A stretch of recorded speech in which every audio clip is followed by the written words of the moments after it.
Hi, it's Barb with Inspire Me 360, and in this video, I want to talk a little bit about the difference between unconditional love and conditional love, and looking at these two very distinct types of energies, and really how to move our consciousness from that state of operating from ego or the conditional love state to divine mind and unconditional love.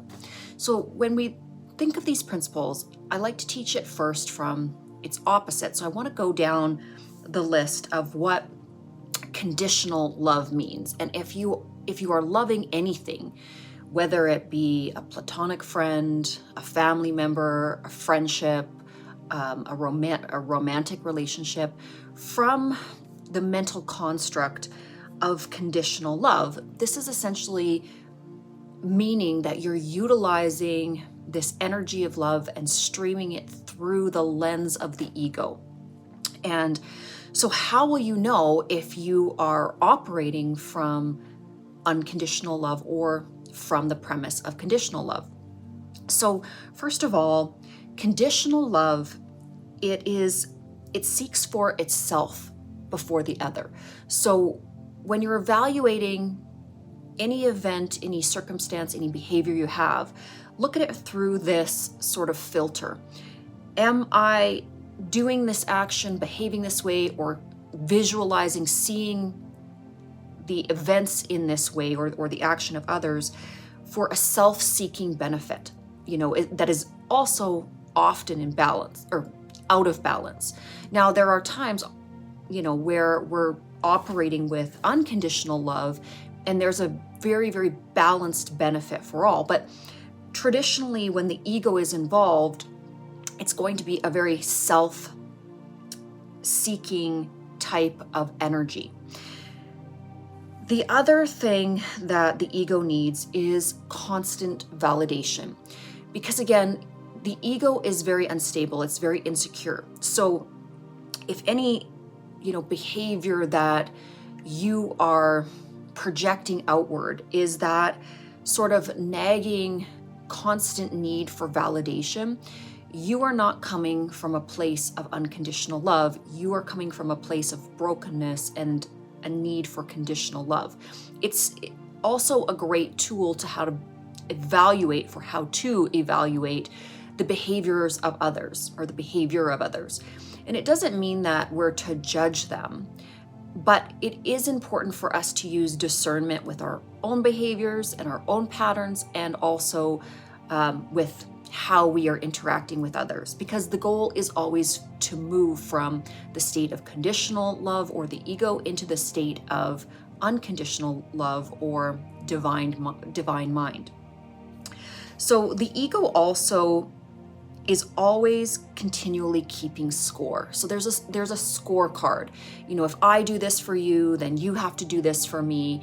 And the ego is always first to point out or really list this long, list of things it's done for you. So it's very conditional. This, I will give you love if you do this for me, or you're entitled to my love when you become this. And again, very, very conditional.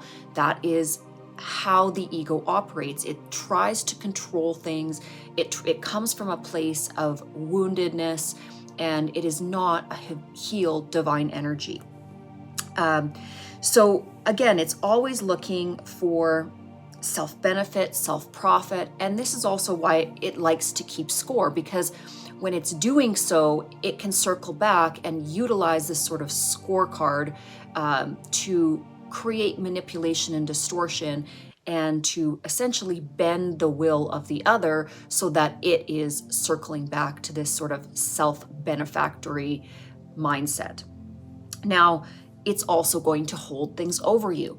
The ego, that's how it works. It works from this mechanism of manipulation, of distortion. So the ego mind loves to hold things over others. And it can be something very much so that you may be also doing yourself. I mean, if we are here on planet Earth, it's a pretty good chance that we have operated at some point in time from an ego mind. I have for many years operated from a very triggered, egoic type of energy. And it is really fundamentally through teaching and learning these principles that I'm able to self-identify when I'm operating either from an ego center or from the center of unconditional love. And I like to make these lists for myself and refer back to them when I'm looking at my own behavior. Was I operating from a state of unconditional love, or was I operating from a state of ego or being triggered, or the need for self-validation? So again, this list is my own list and helps me each and every day to try to eradicate the distortion from my own behavioral patterns, and to, of course, help to teach these principles, in the most clear way that I can. The ego seeks to control and dominate through manipulation. So because the ego mind was essentially created out of fear, this fear of separation, it seeks to control others, and it is actually afraid that it is unlovable, that it is not good enough, that it really is unworthy of love. And because of this deep-seated belief the ego mind has, it, in its fear of what it created, or itself, it essentially feels the need to constantly control the external world, control others, control situations, and be highly manipulative, because it fears that it will not be able to hold on to that love, or it knows deep down that it is not that unconditional love. So it is part of the tactics of the ego to be very tricky and to really be manipulative and dominant in its actions. It wants to control the situation, control others, but in and of that control, it's highly paranoid. It's highly scared of all of this, the fallout of not having that control. So if you find yourself being dominant or manipulative or trying to control others, you are 100% trying to, manipulate reality from the standpoint of the ego. And it's something that you have to pay attention to, identify, and then over time, slowly start to fix. And if you have operated with others from the standpoint of ego, usually the best policy is to make it right and apologize and say, hey, when I said this, I was triggered, and it was my ego that was triggered, and essentially I was trying to control the situation from a very fear-based mindset, and I'm sorry. Let me retract that. I want to come from a place of unconditional loving energy. I do not want to be controlling. I do not want to fall into the distortions of my ego and, lay that out on the table. So again, the manipulation that the ego tends to project from is, again, its own projection. And we have to remember that the projection of the ego is not truth. It is not the truth of divine love. But because of its projective abilities, it can easily distort our external reality. It can distort how we are perceiving our external reality. And because of the ego's fear, it can cause us to become very paranoid, passive aggressive, or very aggressive. We can have all of these different really unloving characteristics that start to crop up in our own behavior because we are filtering through the lens of the ego. Okay, so then again, the ego likes to control. It's also very low vibrational thought forms. The ego is always going to reside or come from a place of these very low vibrational thinking patterns. And so what would these be? So the ego mind or conditional love will usually bring forth some of these behaviors that would be guilt-ridden, or they would reside in a guilty energy. So conditional love utilizes the mechanism of guilt through the lens of the ego to control others. So we've all had relationships where a partner or friend really layers on the guilt thick. This is to try to manipulate the other into a certain action or a certain deed or a certain way of feeling.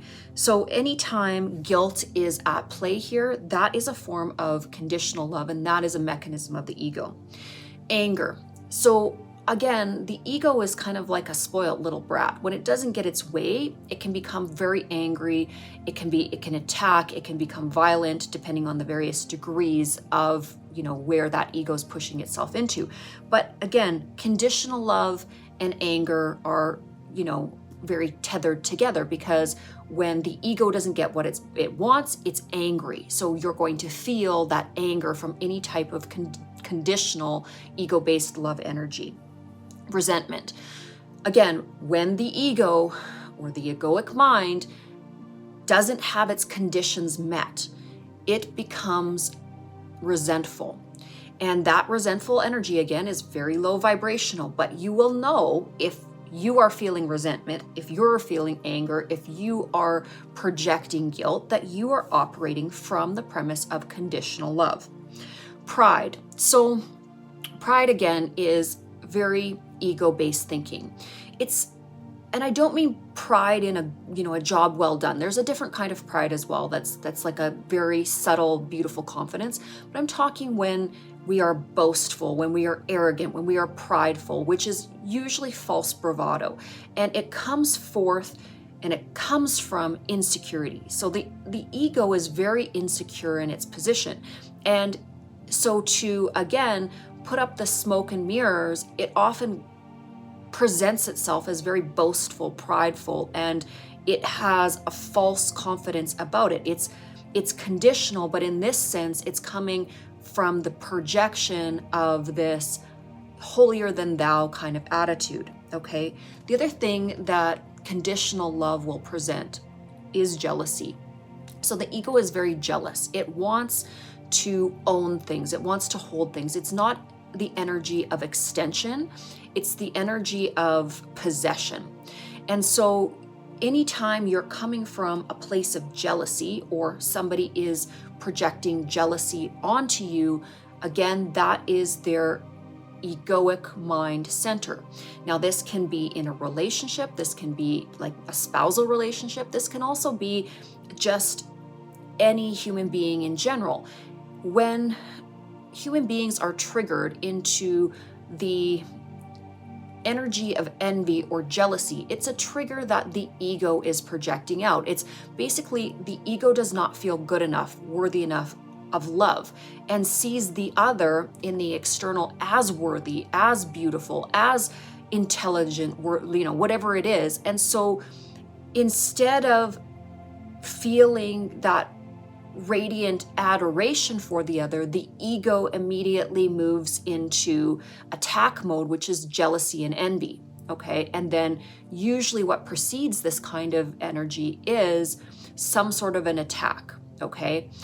Maybe it's cutting that person down, talking ill of them, specifically targeting them in a way that's very hurtful. But this is, again, what the ego does. The ego is scared. The ego is not able to conceive unconditional love, okay? So the ego also requires obedience and worship.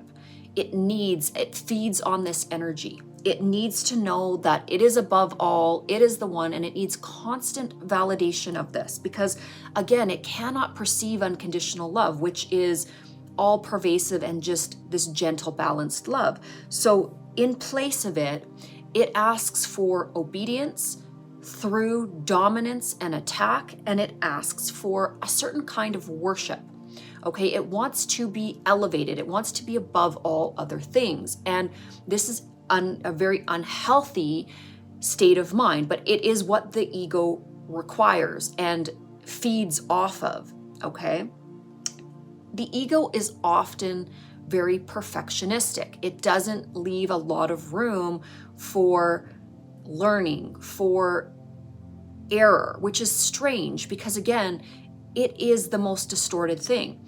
This desire to have everything perfect is unachievable in a system that is continually learning and continually cycling in this wave pattern. Everything is always in movement and fluctuating. So we can desire for the best possible outcome, but we should not seek perfection, because that's a static state that is essentially unachievable. And oftentimes we can identify conditional love in its request, its demand for perfectionism, above all other things. It tends to be unkind. It tends to be quite tyrannical. Anytime you feel that energy, an unkind, must obey, tyrannical type energy, that is either the self operating from ego mind or another operating from that lens of ego. It's tactical, okay? The ego is a tactical energy. It is always scheming, planning, worrying, doing these things that are very low vibrational because it is fearful, okay? It's also very impatient and chaotic because, again, the very nature of it is imbalanced. It is in fear. So it doesn't like to wait for things to flow. It doesn't like to allow the unfoldment of the natural laws. It wants things now. It isn't a gentle energy. So especially if you are operating from ego, you will become more and more chaotic, more irritable, more frantic, more unstable. It's not a good energy to be in. So let's look a little bit at what the energy of unconditional love is. So it's very open-hearted, it's very gentle.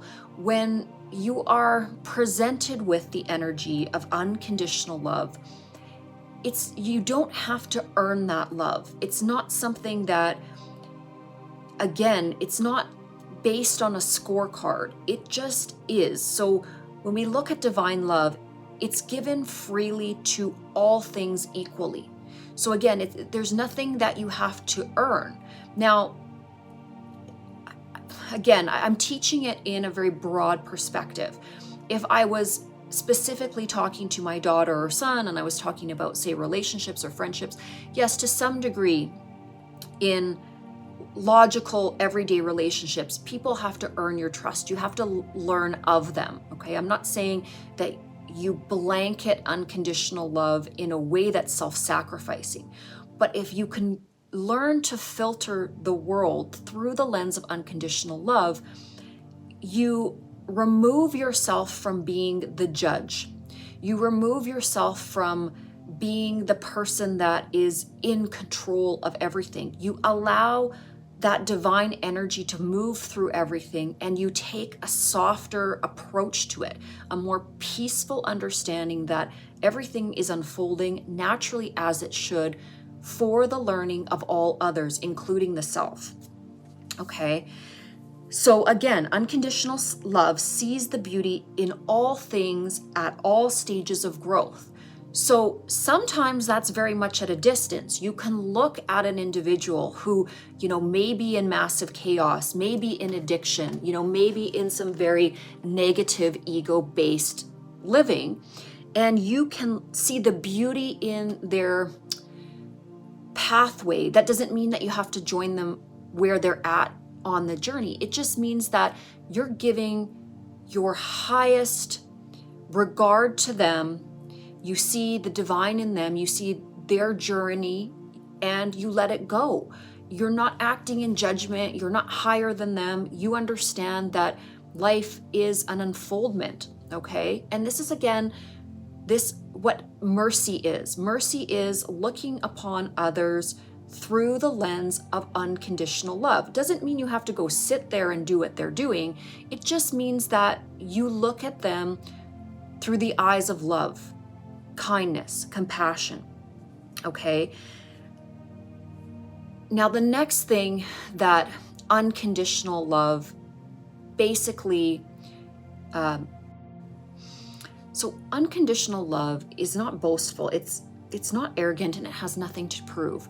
Because love is or unconditional love is such a pervasive, beautiful, extending energy. It needs nothing. It just simply is. It just simply is this warm glow that it's self-emanating, it's inspiring, it lifts others up, and it is in union with the divine. So it trusts that which is the force of creation is supporting it at all times, and therefore that, residing in that love and that safety is all that's needed. It's all that's necessary. Okay? It's gentle and patient. So unconditional love is never forceful. It may speak the truth.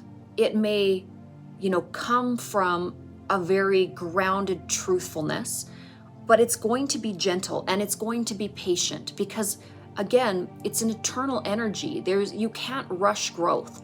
Some souls or individuals take an extremely long time to learn a certain lesson, and within the system of free will, there is no time. There's no time on graduation. You get there when you get there, and there's no judgment in how long it takes you to get there, because again, unconditional love exists outside of time and space. It doesn't calibrate to the same linear, time-based material world that we are experiencing here on Earth. It certainly doesn't keep score. Unconditional love is everything. So what would it need to keep score of? It is the totality of all. It is the operant force of creation. So it is everything. And just in and of that, there is no score to be taken. It gives only to extend. So unconditional love, the energy that it brings is always extension. It's always in abundance. It never sees scarcity or lack because it is everything. It's the ego that perceives scarcity and lack due to the separation. So again, when you are giving from this unconditional loving energy, you give with no expectation of anything in return. It shouldn't even be a factor. Now, this is extremely hard to do because what the ego will do is essentially say, well, you're giving this away, but what are you getting back? And what if this person doesn't appreciate it? And what if they don't give you love in exchange for this loving gift? And all these little what ifs. And what you have to circle back to is, again, this energy of unconditional love takes care of itself due to the fact that it is so highly vibrational, and the way that magnetizes through the law of attraction, through the law of creation back to you. You give and you let it go. That's all you need to do. And the more you teach yourself, give and let go, give and let go, give from unconditional love, the more you will actually get back. But that's not why you're doing it. And that is the fundamental lesson that we are all here to learn, is that we have to let that fear and that ego mind go. Seeing things through the eyes of love and understanding. So this is, again, the vision of divine sight, or the vision of unconditional love. It is always going to see things in a compassionate, non-judgmental way. See things as the father or the mother would see. So if you think of yourself in the role of a father or a mother, it doesn't matter what your child has done, even if your child was a murderer. Not that you'd ever want to experience that, but you would still have love for that child, even though that child has done the most distorted act. That energy of unconditional love, that father-mother energy is, again, it's always going to come from a place of understanding. That doesn't mean that we say that distorted action is correct. We always seek to eradicate distortion, heal all things, but we have to elevate our sight to this, or acclimate our sight to this divine perspective, okay? Okay, the other thing that it does, the next thing that's on my list, is that unconditional love essentially holds space for all about understanding. That I was having this conversation, this deep conversation this morning about the fact that It's not our place to judge. And where do we put, the judgment?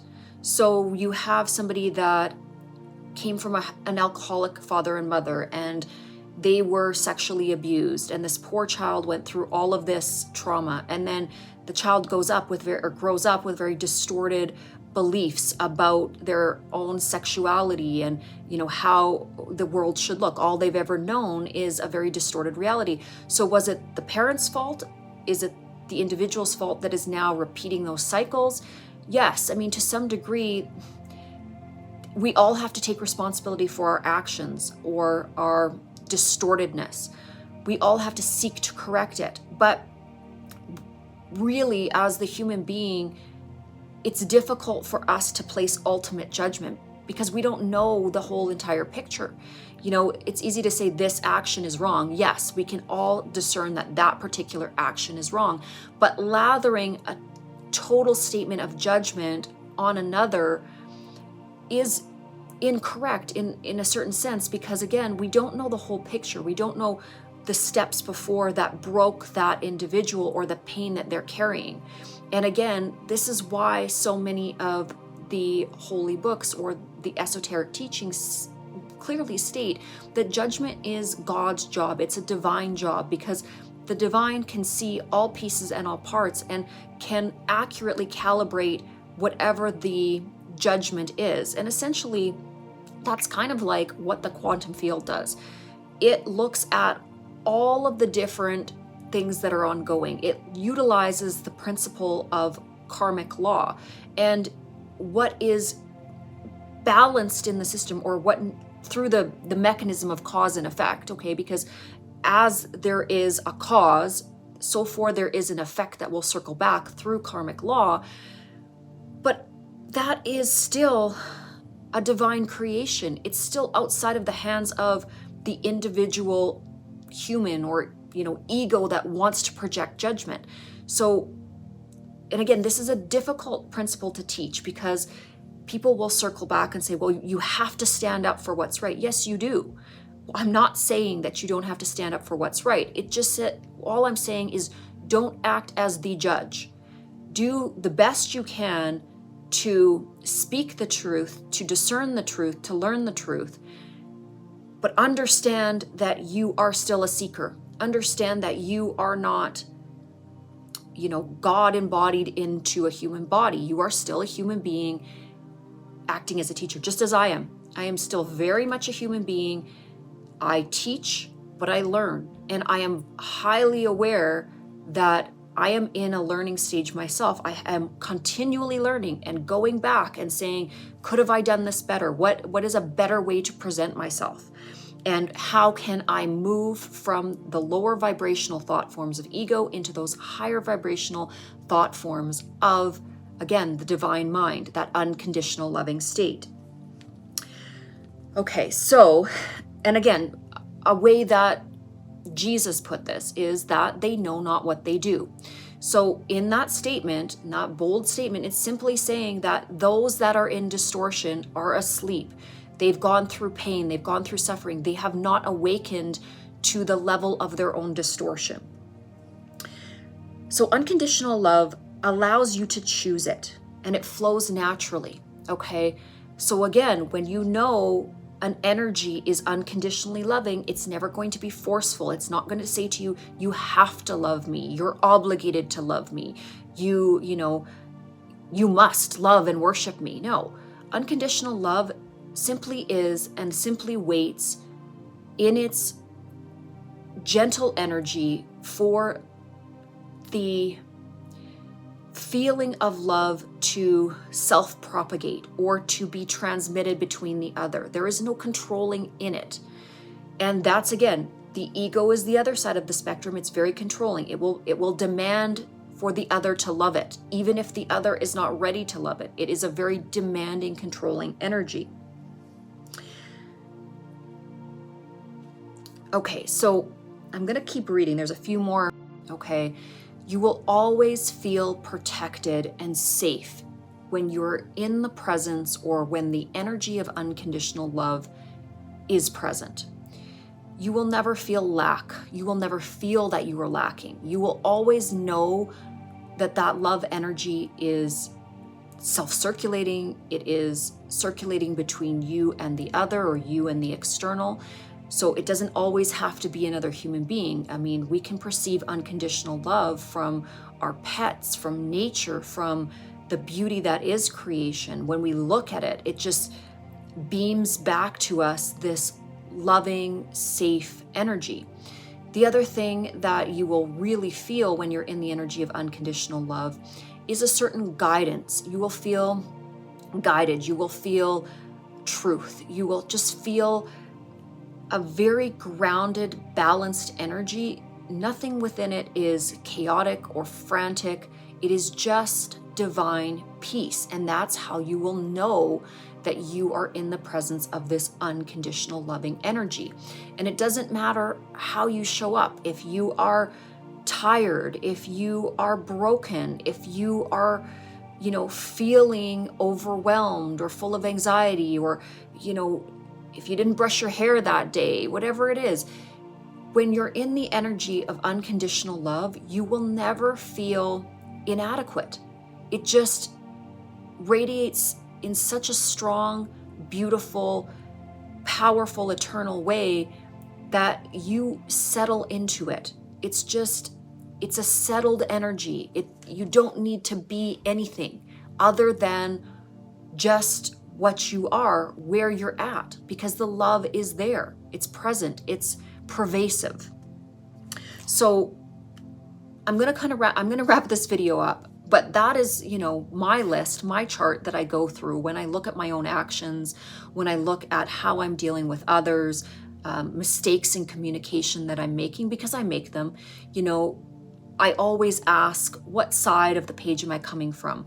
Were my words unconditionally loving, or was I speaking from a place of conditional love? What am I bringing forth to the world? Is it unconditionally loving, or is it coming from a place of condition? And am I trying to manipulate things because I'm actually in a place of fear? Am I moving back into my ego? And this is a balancing act.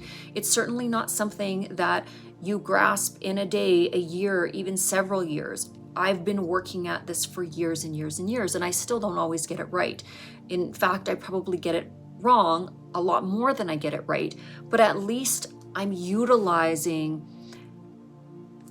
the discernment of let's look at what is correction, and let's look at what is distortion, and let's correct the distortion. And if we have come from a place of ego, which is the distortion, how can we circle back to correct it with the other? And how can we come back to reestablish this energy of unconditional loving exchange between all others?